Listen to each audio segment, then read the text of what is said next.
Ravie que d'animer cette session avec Madame la Ministre. Merci Madame Pénicaud d'être présente. Monsieur Alain Roumiac, vous êtes le PDG de Manpower Group France avec Bertie Knocki, qui est responsable de la recherche ESG et gérante du fonds Happy at Work chez Sycomore, et avec monsieur Jean-Michel Guillon, vous êtes directeur général exécutif du groupe Michelin et directeur du personnel. On reviendra justement sur cette question. On va vous poser peut-être la question, pourquoi le choix directeur du personnel aujourd'hui, quand on va parler de capital humain, moteur de la transformation de l'entreprise? Vous avez un micro. Oui, en deux mots, quand j'ai pris mon poste il y a 9 ans ou 10 ans, j'ai un certain nombre d'amis des RH qui m'ont dit « tu es un has-been parce que tu deviens directeur du personnel ». Et puis en fait, à la réflexion, on a gardé cette appellation qui existe depuis une centaine d'années, parce que dans le terme personnel, il y a la personne. Et pour nous, la personne, ce n'est pas une ressource, ce n'est pas un outil de production, c'est un sujet de croissance et de développement. Et je pense qu'aujourd'hui, à une époque où on remet en cause un certain nombre ou une certaine forme de capitalisme, revenir à la personne, ça a du sens, ça donne du sens, et c'est en fait une raison pour laquelle nous avons conservé le titre de directeur du personnel dans notre organisation, même si ça peut laisser penser à autre chose. Alors moi je me pose une question, aujourd'hui la conférence c'est capital humain, moteur de la transformation de l'entreprise. Est-ce qu'on peut poser la question dans le sens inverse? Est-ce que l'entreprise doit être le moteur de la transformation du capital humain? Je vous la pose directement en tant que directeur du personnel.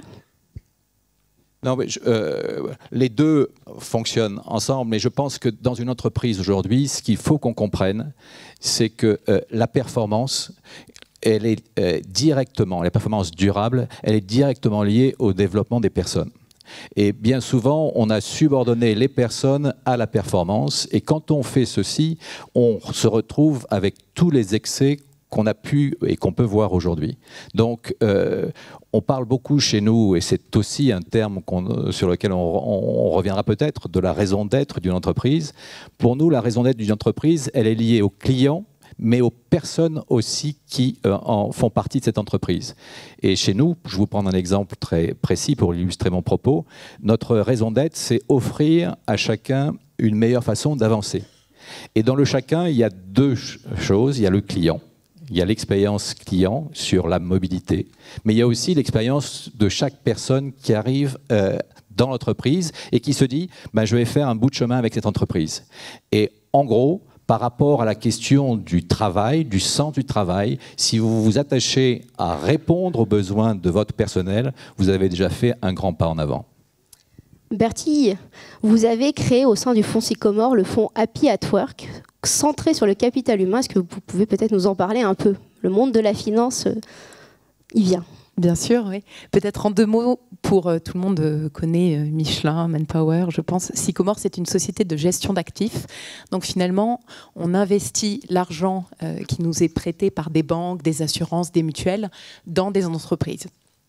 Voilà notre métier. Et donc en 2015, on s'est dit, après 20 ans plus de 20 ans d'expérience à observer les entreprises les plus performantes, quel était le moteur de performance de l'entreprise et le facteur de différenciation des entreprises qui avaient eu les meilleures performances boursières et financières sur les 20 dernières années, c'était le capital humain.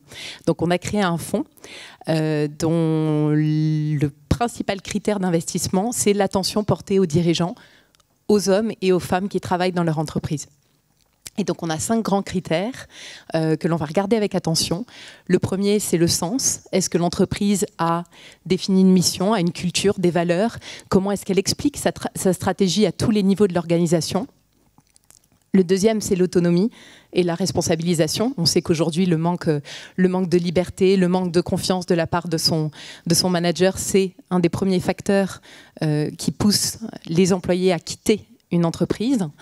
Le troisième, c'est la compétence, et je pense qu'on aura l'occasion d'ailleurs d'y revenir, donc la formation, l'évolution interne dans l'organisation. Le quatrième, les relations de travail, bien entendu, extrêmement important. Et le dernier, l'équité qui sous-tend les autres, l'équité et la diversité. Voilà. On parle de capital humain. Aujourd'hui, les salariés commencent à avoir peur de cette digitalisation de l'entreprise, de l'impact de l'intelligence artificielle. Monsieur Roumiac, vous dites que le match homme-robot n'aura pas lieu. Vous pouvez nous dire pourquoi ? D'abord parce que ce que l'on voit, c'est dans un certain nombre d'économies qui sont aujourd'hui très robotisées. Si on prend par exemple un pays comme l'Allemagne, où son industrie est parmi les plus robotisées dans le monde, elle a un des taux de chômage qui est les plus bas. Donc, parce qu'aujourd'hui, même si vous automatisez un certain nombre de tâches, vous déplacez l'endroit où vous positionnez les gens, mais ça vous permet de faire d'autres choses. Moi, c'est ce que je vis à l'intérieur de mon entreprise. On digitalise énormément nos processus, soit pour aller chercher des candidats, soit ensuite pour gérer nos missions et pour gérer la paye de nos intérimaires et ainsi de suite. Donc on digitalise tout l'ensemble de ces fonctions, mais aujourd'hui on a de nouvelles demandes parce que la ressource est rare, il faut qu'on la crée.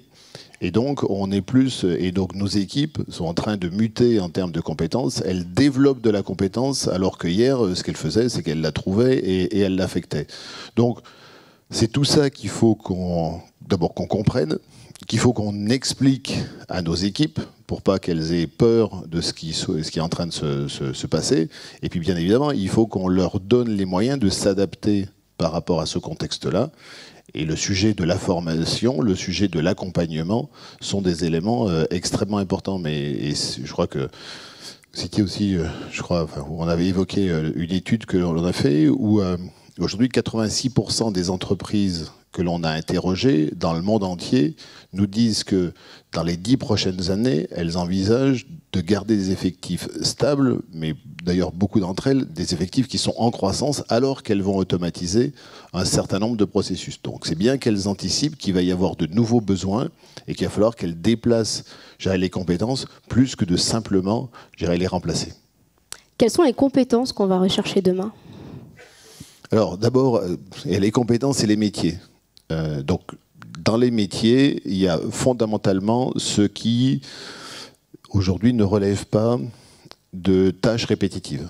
C'est-à-dire qu'on a vu, en particulier dans l'industrie, et on le voit de plus en plus, on voit que ça continue dans cette voie-là, donc on continue à automatiser des tâches répétitives, de manutention ou de fabrication, et on est en train de voir exactement la même chose grâce aux techniques d'intelligence artificielle sur des tâches administratives. Donc tous les métiers, tous les postes où le savoir-faire c'était de réaliser très bien un certain nombre de tâches répétitives, ceux-là, on peut penser qu'ils ont vocation à être remplacés par on va dire des outils robotiques donc dans les années qui viennent. Et donc ce que l'on va chercher, c'est des compétences sur du sujet de communication, de l'innovation, de la collaboration. Et puis bien évidemment, on va chercher aussi tous les métiers où il va falloir s'adapter à chacun des environnements. Et entre autres les métiers manuels. Et donc je pense il faut qu'on revalorise tous ces métiers-là, sur lesquels aujourd'hui il y a une demande extrêmement importante et dont on sait que ceux-là ne seront pas automatisés. Alors ça veut dire qu'il y a un énorme enjeu sur la formation. Chez Michelin, vous avez même des écoles de formation en interne. Est-ce que vous pouvez peut-être nous en parler parce que vous accompagnez vos salariés ? Oui, alors Michelin, tout le monde connaît un peu Michelin, mais c'est une entreprise à l'origine qui était assez paternaliste et qui avait développé ses écoles, ses hôpitaux, ses terrains de sport pour ses employés. Aujourd'hui, ce que nous pensons, c'est que, notamment dans les métiers de l'industrie, parce que 60% des personnes qui travaillent chez Michelin sont dans les métiers de l'industrie, il faut qu'on puisse utiliser ces écoles. Mais ces écoles, nous les avions développées pour nous-mêmes. Et aujourd'hui, dans la responsabilité que nous avons au sein d'une entreprise, ces formations que nous développons, nous ne les développons plus pour nous-mêmes. Nous développions ces formations pour des apprentis qui partaient à l'extérieur de Michelin. Mais aujourd'hui, ce qu'on constate et ce qu'on pousse, c'est avoir des grappes d'entreprises ensemble qui travaillent sur ces nouvelles formations de l'industrie. C'est ce que nous faisons aujourd'hui à Clermont-Ferrand. Nous avons monté un campus d'entreprise qui est en phase d'implémentation, dans lequel on retrouve d'autres entreprises, mais aussi l'éducation nationale, qui se rapproche de ce fait du monde de l'entreprise. Et je pense que ces formations-là sont les formations du futur, les formations qui sont ouvertes dans des territoires et qui permettent aux uns et aux autres d'avoir plus d'emplois. Alors, on dit souvent que les métiers se transforment à horizon 10 ans, que des métiers se créent. Comment est-ce qu'on forme à des métiers qu'on ne connaît pas encore, justement ? On apprend en marchant, et je pense que c'est aussi l'expérimentation, c'est une des bases des métiers du futur. Alors on parle maintenant d'intelligence artificielle, mais c'est sûr qu'on est en train d'apprendre en piquant ici ou là, en dehors de nos entreprises traditionnelles, l'expertise. Et je pense que c'est aussi un des points clés pour la réussite d'une entreprise de demain, c'est qu'on était Michelin particulièrement, dans nos murs. En plus, à Clermont-Ferrand. Demain, si nous voulons réussir, il faut créer des écosystèmes, dans la formation notamment, où nous pourrons nous appuyer sur des expertises qui sont développées ailleurs. Bertie, comment le monde de l'investissement voit ça quand on dit qu'on va attribuer une part de plus en plus importante du CA à la formation des salariés ? Alors nous, de manière extrêmement positive, puisque ce qu'on recherche pour le fonds Happy at Work, ce sont des entreprises qui investissent dans la formation justement de leurs collaborateurs. Donc on va regarder des indicateurs comme le pourcentage de la masse salariale qui est réinvesti dans la formation. On va regarder les parcours de formation qui sont proposés pour casser le plafond de verre et pour permettre plus de diversité au niveau du comité exécutif et du top management de l'organisation. Mais je dirais Sycomore reste quand même assez, encore un petit peu seul sur ces sujets de capital humain. On parle beaucoup de finances responsables, de finances durables, mais en général, au premier lieu se trouve le climat et la finance verte. Et je dis souvent qu'il ne faut pas oublier le capital humain, les droits de l'homme. C'est des sujets extrêmement importants. Alors heureusement, des grands acteurs américains bougent également. Donc le plus grand fonds de pension, enfin le plus grand gestionnaire d'actifs au monde a écrit à tous ses CEO en leur demandant de définir leur utilité sociale. Donc voilà, le monde est en marche, mais j'espère que de plus en plus d'acteurs de la finance vont se rallier au mouvement. On parle de capital humain, souvent revient la question du management, un management très vertical, très top-down, comme on dit. Monsieur Roumillac, comment est-ce qu'on acculture le management à une forme d'entreprise de demain, parfois un peu plus libérée, comme on le dit très souvent en ce moment ? D'abord, c'est en donnant plus de liberté. On a organisé nos entreprises, un certain nombre d'entreprises sur ces 20 dernières années par process de façon matricielle et où on demandait à beaucoup de gens d'exécuter ou de réaliser un certain nombre de tâches et de ne pas se poser trop de questions. Aujourd'hui, d'ailleurs, pour un certain nombre d'entreprises, il faut qu'on soit capable de leur expliquer qu'on attend plus de prise d'initiative. Ce qui est un vrai challenge, parce que dans le même temps, on nous demande d'être plus sous contrôle sur tous les éléments. Et quel que soit le secteur, on nous demande de vraiment avoir l'ensemble de nos opérations sous contrôle. Et comment est-ce qu'on réussit ? Et c'était un peu ce qu'on avait fait par le passé, c'est en disant, pour contrôler, il faut avoir des process, des gens qui contrôlent ce qu'ils font, et on n'aura pas de problème. Donc aujourd'hui, c'est comment est-ce qu'on réussit à rester sous contrôle tout en donnant plus de latitude à nos équipes. Donc pour ce faire, il faut d'abord, on a évoqué la notion de sens. D'ailleurs, c'est important parce que les équipes qui nous rejoignent aujourd'hui, elles ont besoin d'avoir beaucoup plus de sens dans tout ce qu'elles font. Il faut qu'elles comprennent l'environnement dans lequel on opère, où est-ce qu'on va, pourquoi est-ce qu'on le fait, justement, quels vont être les sujets sur lesquels ils auront peu de latitude parce que c'est le respect de la loi ou c'est le respect d'un certain nombre de règles éthiques, et quels sont les domaines sur lesquels ils pourront prendre des initiatives parce que c'est ce qui va leur permettre de mieux répondre à leur marché. On va passer beaucoup de temps avec ces équipes, passer beaucoup de temps avec elles, faire cette pédagogie, essayer. On a évoqué tout à l'heure l'aspect de tester un certain nombre de choses pour ensuite les déployer plus largement. Mais c'est un chemin qui est pas obligatoirement simple et sur lequel il faut que, du haut jusqu'en bas de l'organisation, tout le monde comprenne bien ce qu'il a à faire, et en particulier le management intermédiaire, parce qu'il peut se retrouver, lui, dans une situation un peu complexe, et donc il faut l'aider à trouver sa place dans ce nouvel environnement. Monsieur Guillon, vous avez, au sein de Michelin, vous parlez d'entreprise responsabilisée. Est-ce que vous pouvez nous raconter le process que vous avez mis en place ? Oui, alors on parle d'entreprise responsabilisée chez nous et pas d'entreprise libérée, parce que le terme libéré peut donner l'idée que derrière tout est permis et on fait ce que l'on veut. On n'est pas chez Michelin aujourd'hui, dans une entreprise du CAC 40 avec 110 000 personnes, on fait ce qu'on veut et ce matin on décidera quel sera son horaire de la journée. Pour nous, l'entreprise responsabilisée, et c'est complètement ce que disait Alain Roumillac tout de suite, c'est d'abord un management qui change de posture. On est dans une posture jusqu'à présent top-down qui est là pour suivre l'ensemble des process. Demain, le monde est différent. On n'est plus uniquement sur compétitivité égale productivité, on est sur compétitivité égale agilité égale innovation. Et toute l'intelligence collective qui jusqu'à présent, dans les niveaux les plus bas de l'organisation, n'était pas utilisée, il faut qu'on puisse l'utiliser. Alors, dans notre approche, démarrer avec 110 000 personnes, ça a été difficile. Et Jean-Dominique Senard est notre patron. Dire, comme certains dans des PME, je vais lancer l'entreprise libérée chez Michelin en face des investisseurs, les financiers en particulier, ça a posé au début quelques questions. Est-ce que je me lance ou pas? L'approche que nous avons eue, elle a été inverse. On a commencé dans nos usines, dans un environnement qui était très contrôlé, très structuré et très processé. Et on a dit, on va partir de 38 cellules de production de par le monde, à peu près 1500 personnes. Et à ces cellules de production, on va leur donner la possibilité de déterminer leurs objectifs, de déterminer les compétences dont elles ont besoin et de résoudre leurs problèmes au plus près du terrain. Et qu'est-ce qu'on a constaté?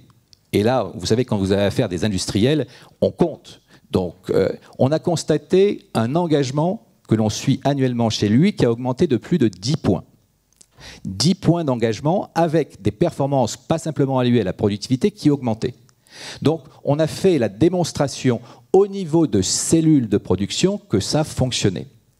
Notre problème, et on est au milieu du chemin aujourd'hui, c'est pas l'usine, c'est toute la superstructure qui existe auprès de l'usine. Et là, la révolution managériale doit commencer.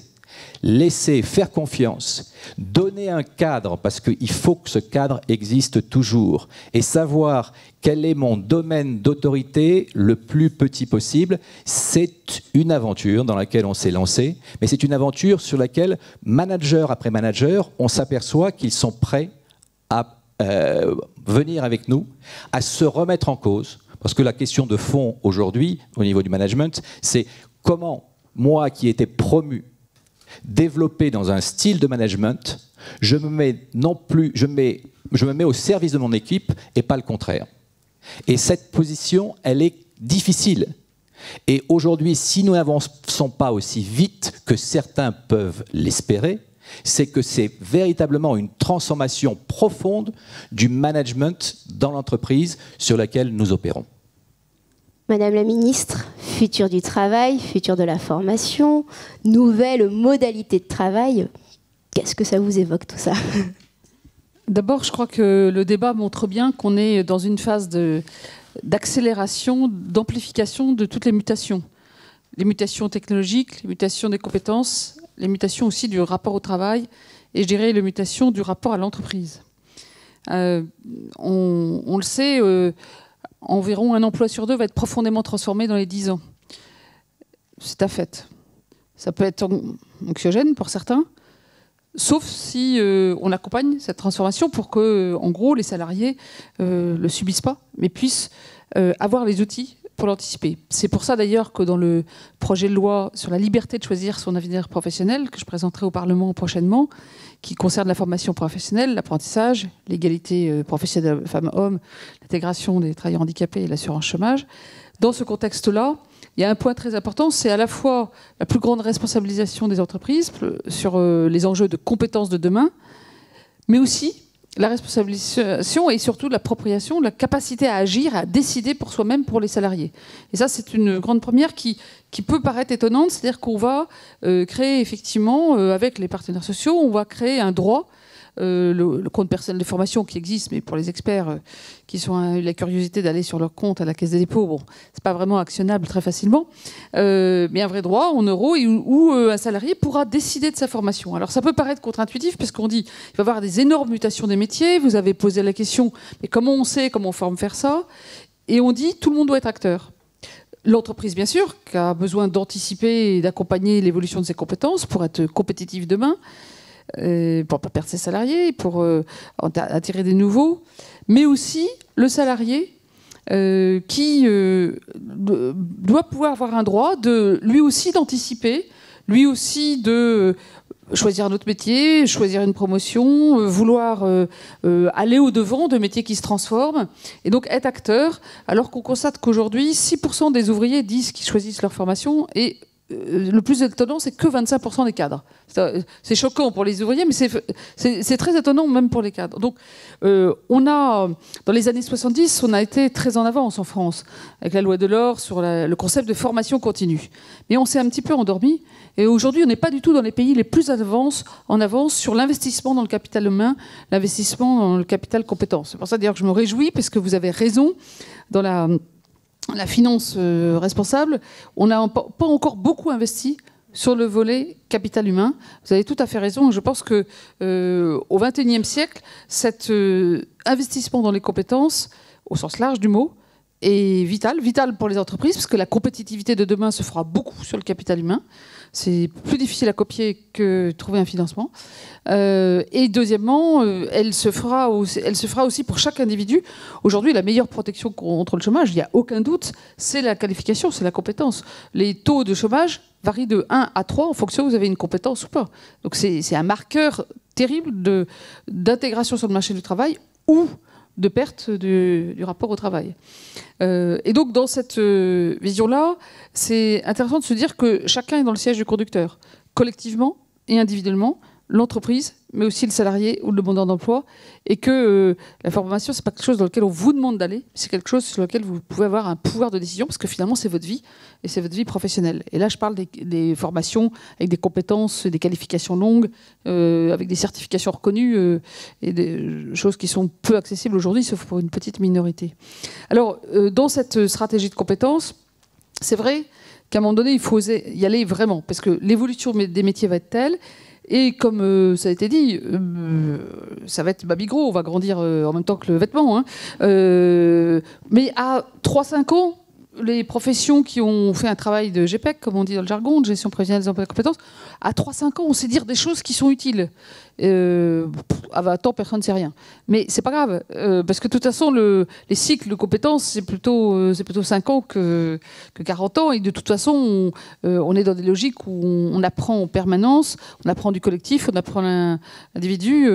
François Tadei vient de rendre un rapport là-dessus. Cédric Villani, son rapport sur l'intelligence artificielle, parle de ça aussi.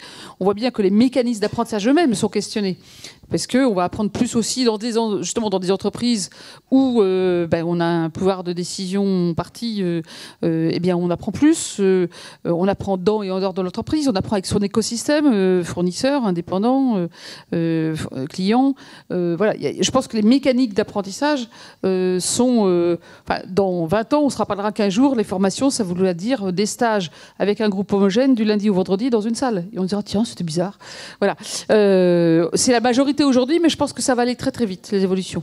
C'est vrai aussi que les systèmes d'apprentissage vont mixer beaucoup plus et hybrider le numérique et l'individu. Alors moi, je ne crois pas du tout, je suis comme Alain Romillac, je ne crois pas du tout que les robots vont remplacer les hommes. Par contre, la puissance de l'intelligence artificielle va modifier beaucoup de métiers, va en créer de nouvelles possibilités et amène des interfaces qui sont très différentes. Mais je crois qu'en fait, l'humain est amené à grandir en tant que le numérique. C'est comme ça qu'on... non pas simplement parce que pour trouver du travail, mais parce qu'on aura besoin de ça dans les entreprises. Et effectivement, avec des surprises, c'est-à-dire que les métiers à forte valeur ajoutée intellectuelle, ça on imagine bien, mais les métiers manuels aussi. Et en gros, tout ce qui est innovation. Parce que alors ça, pour le coup, l'innovation...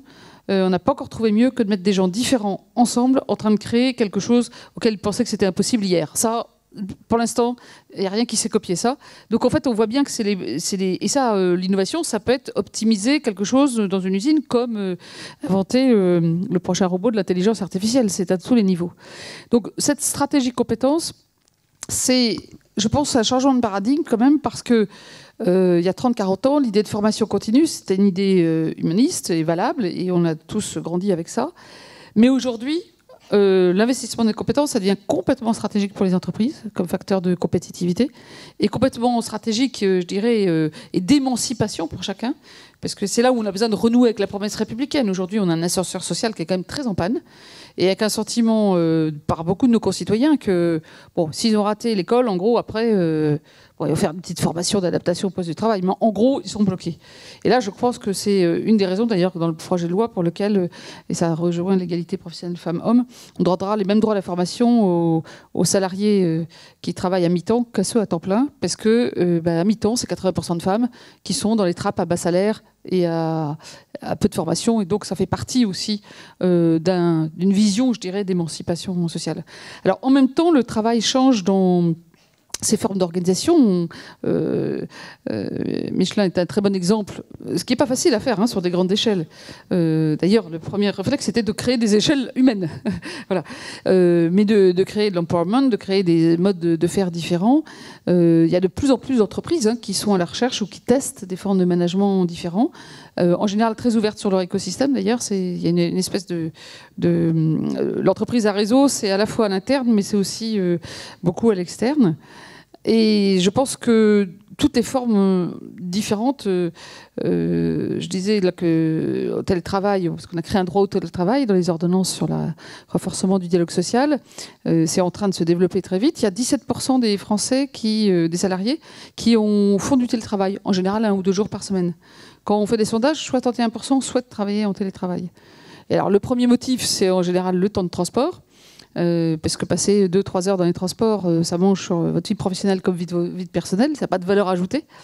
Mais en fait, ce dont on aperçoit, j'étais dans un espace de coworking à Méré il y a quelques jours, près de Montfort-la-Maurie, tous disaient, mais en fait, ce qu'on a découvert, parce que dans un espace télétravail avec un espace partagé, il y a un mix d'entrepreneurs, de start-upers, de salariés, de fonctionnaires, d'étudiants qui ensemble travaillent, et ce qu'ils disaient finalement, on l'a fait pour le transport, on l'a fait pour la qualité de vie au travail, et ce qu'on découvre, c'est que c'est un extraordinaire réseau de fertilisation croisée. Il y en a qui ont passé des contrats avec les uns et avec les autres, il y en a qui ont mis à disposition leur écosystème.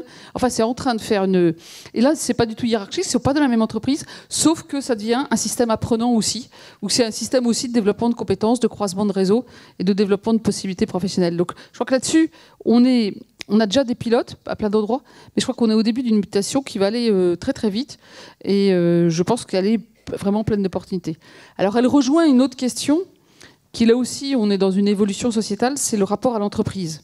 Donc Jean-Dominique Sénard, le patron de Michelin, et Nicole Notat, la présidente de Vigéo, sont vus confier une mission par moi, Bruno Le Maire, Nicolas Hulot et Nicole Belloubet en fin d'année dernière, pour justement nous aider à réfléchir sur entreprise et intérêt général, entreprise et intérêt collectif, entreprise et empreinte sociale et environnementale.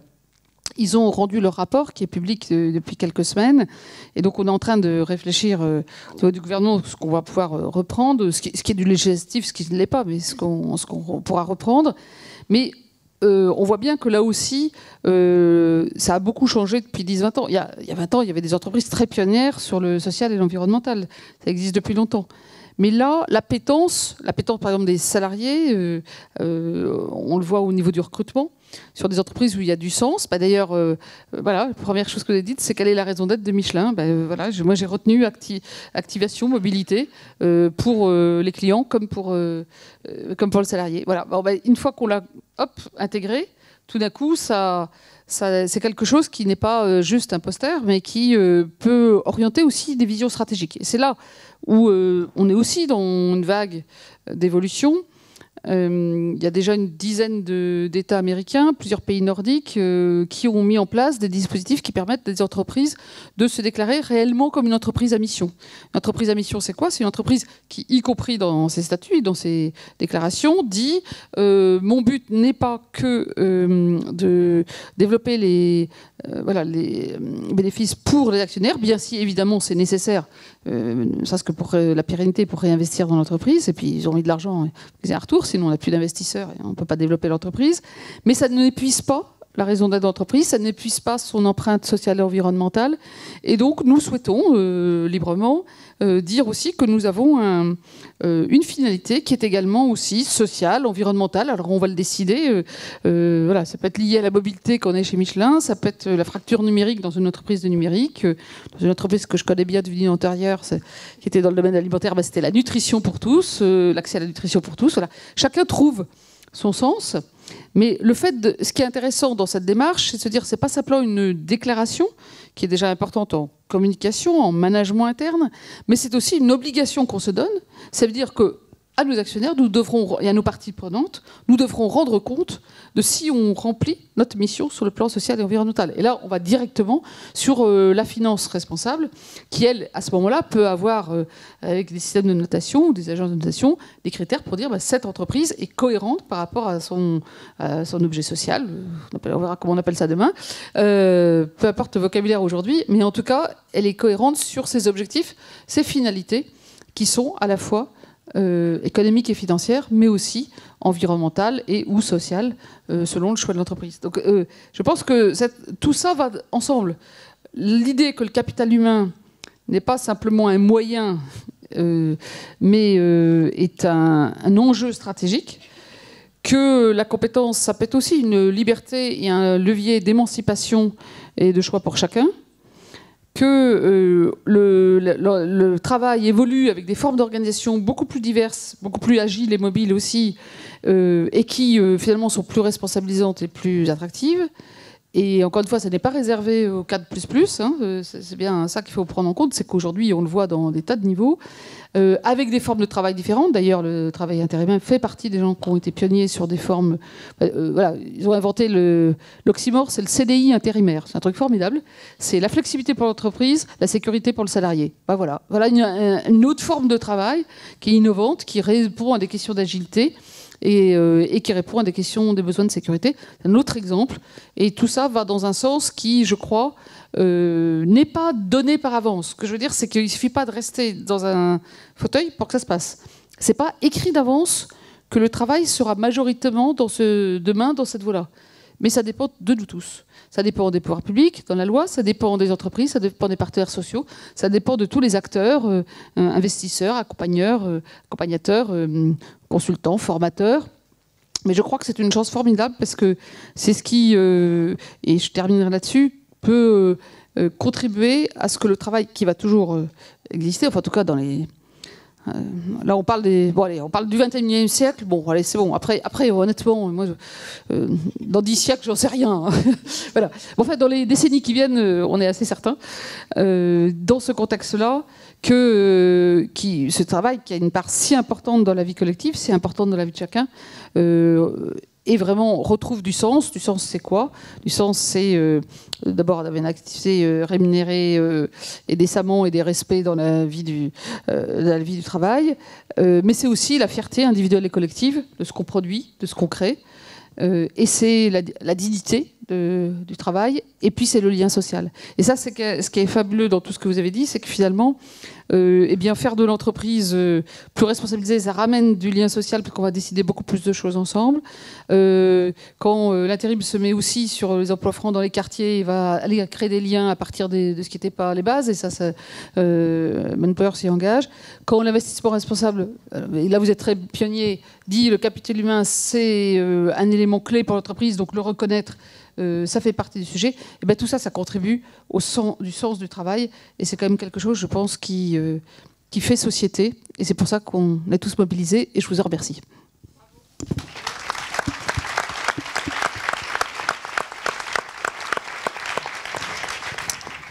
Madame la Ministre, merci. On sait que vous avez un agenda chargé.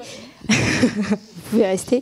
Donc, responsabilité partagée portée par le gouvernement. Merci aujourd'hui à tous les intervenants d'avoir participé à cette table ronde et à bientôt avec beaucoup d'optimisme, j'espère.